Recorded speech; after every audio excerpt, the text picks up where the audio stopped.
நாம் இன்றைக்கி பார்க்க போகிறது கார சட்னி. ரொம்ப ரொம்ப ஈஸியாக ஒரு 2 மினிட்ஸில் பண்ணிடலாம். இட்லி, தோசை, ரைஸ் எல்லாத்துக்குமே ரொம்ப ரொம்ப சூப்பராக இருக்கும். ஸோ எப்படி பண்ணுறதுன்னு பார்க்கலாம். இதுக்கு நம்ம சின்ன வெங்காயம் 1 கப் எடுத்துக்கலாம்.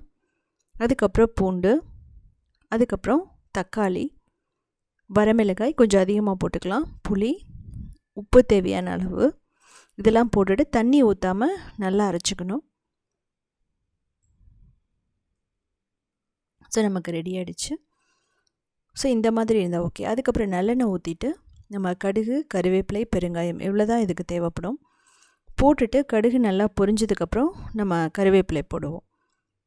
ஸோ அதுக்கப்புறம் பெருங்காயம். ஸோ இது வதக்கினதுக்கப்புறமா நம்ம அந்த அரைச்சி வச்ச தக்காளி, மிளகாய் அந்த விழுதை ஊற்றிட்டு 1 நிமிஷத்துக்கு நல்லா மிக்ஸ் பண்ணிடணும். அப்போ தான் பார்த்திங்கன்னா அதனோட பச்சை வாசனை போகும். ஸோ நம்ம அரைக்கிறது பார்த்திங்கன்னா 1 நிமிஷத்துக்குள்ளேயே நம்ம எல்லாம் போட்டு அரைச்சிடலாம். ஸோ இது மிக்ஸ் பண்ணுறது ஒரு 2 மினிட்ஸ் ஆகும். உப்பு தேவையான அளவு போட்டுக்கலாம்.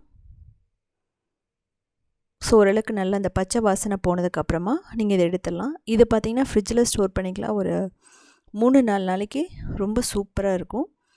கெட்டு போகாது. நீங்கள் ஃப்ரிட்ஜில் வச்சுருங்க. புளி போட்டிருக்கிறதுனால நம்ம வெளியில் ஒரு நாள் வச்சுருந்தா கூட கெட்டு போகாது. இன்னும் நல்லா வதக்கிடுறோம்.